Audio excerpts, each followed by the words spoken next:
क्या आप एक्सटेरा रोबोटिक्स और जनरल ऑटोनॉमी नाम की कंपनीज को जानते हो? दावे के साथ 99% लोग ना कहेंगे। पर क्या आप गलगोटिया यूनिवर्सिटी को जानते हो? शायद 99% लोग अब हाँ कहेंगे। गलगोटिया यूनिवर्सिटी वाले एआई समिट में चाइनीज रोबोडॉग का इतना बड़ा फ्रॉड करने के बाद भी नहीं माने और पूरे दिन अपनी वही सेम प्रोफेसर नेहा सिंह को छोड़ा हुआ था मीडिया में फालतू की जस्टिफिकेशन देने के लिए। मैडम ने इतने डिस्गस्टिंग एटीट्यूड के साथ मीडिया बाइट्स दी और फिर ये लॉजिक देकर तो उन्होंने एआई को ही फेल कर दिया। वो हम आपको एक्सप्लेन कर सकते हैं कि कहाँ थोड़ी सी चूक हुई है।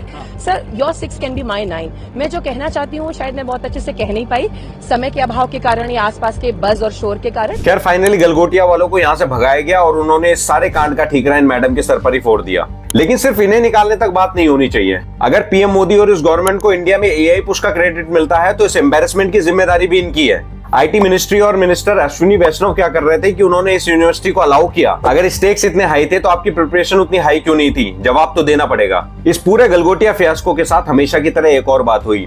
इंडिया में कुछ अच्छा होते होते गड़बड़ हो जाए और ग्रैंड ओल्ड पार्टी इकोसिस्टम के लोग जश्न ना मनाए, ऐसा कैसे हो सकता है? इनके पोस्ट और वीडियोस देखकर आप इनके चेहरे की वो खुशी महसूस कर सकते हो। ये मोदी और बीजेपी का विरोध करते करते मेंटली इतने रिटार्डेड हो गए कि इन्हें ये नहीं समझ में आता कि Modi is not equal to India. India की अचीवमेंट सिर्फ पीएम मोदी की नहीं है। Tomorrow Modi may not be there but India रहेगा। दुख की बात यह है कि इस सब ड्रामे के बीच में अचीवमेंट्स को जानबूझकर दबा दिया जाता है। मैंने ये वीडियो शुरू करते हुए जिनकी बात की थी उनको भी जान लो। एआई समिट में एक्सटेरा रोबोटिक्स का भी बूथ है और इनकी अचीवमेंट इन सारे जोकर से बड़ी है। इन्होंने एक्चुअल में एक रोबोडॉग बनाया है और ये इंडिया का फर्स्ट कमर्शियल 4 लेग रोबोट है। एक और देखो, ये है परम। इसे बनाया है जनरल ऑटोनॉमी ने। ये भी इंडिजिनस इंडियन मेड है, not assembled, not imported, built in India, built by Indians. एक तरफ अगर कुछ गड़बड़ हुई है तो ये भी देखो कि एआई और टेक्नोलॉजी के अंदर बहुत कुछ ऐसा भी हो रहा है जो इस देश में पहले नहीं होता था। नेगेटिव आसानी से बिकता है। ये सब ये आपको जानबूझकर नहीं बताएंगे, इसलिए मैं बता रहा हूँ। सब कुछ शर्मिंदा होने के लिए नहीं है, कुछ गर्व करने के लिए भी है।